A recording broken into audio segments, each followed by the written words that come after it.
BRS పార్టీకి మరో big shock తగిలింది.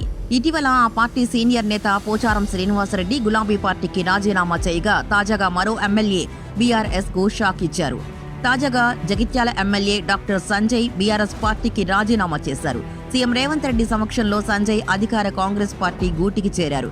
జూబ్లీహిల్స్లోని తన నివాసంలో ఎమ్మెల్యే సంజయ్ కు కండువా కప్పి సీఎం రేవంత్ రెడ్డి పార్టీలోకి ఆహ్వానించారు.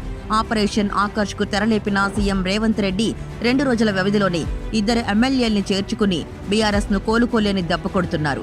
బీఆర్ఎస్ ఎల్పీ విలీనమే లక్ష్యంగా CM Revanth Reddy action start చేసినట్లు తెలంగాణ పొలిటికల్ సర్కిల్స్ లో ప్రచారం జరుగుతోంది. ఇందులో భాగంగానే వరుసగా బీఆర్ఎస్ ఎమ్మెల్యేల్ని చేర్చుకుంటున్నట్లు టాక్. 2 రోజుల గ్యాప్ లోనే 2 ఎమ్మెల్యేల్ని చేజార్చుకున్న బీఆర్ఎస్ కు నెక్స్ట్ ఎవరు వెళ్తారోనని టెన్షన్ పట్టుకుంది.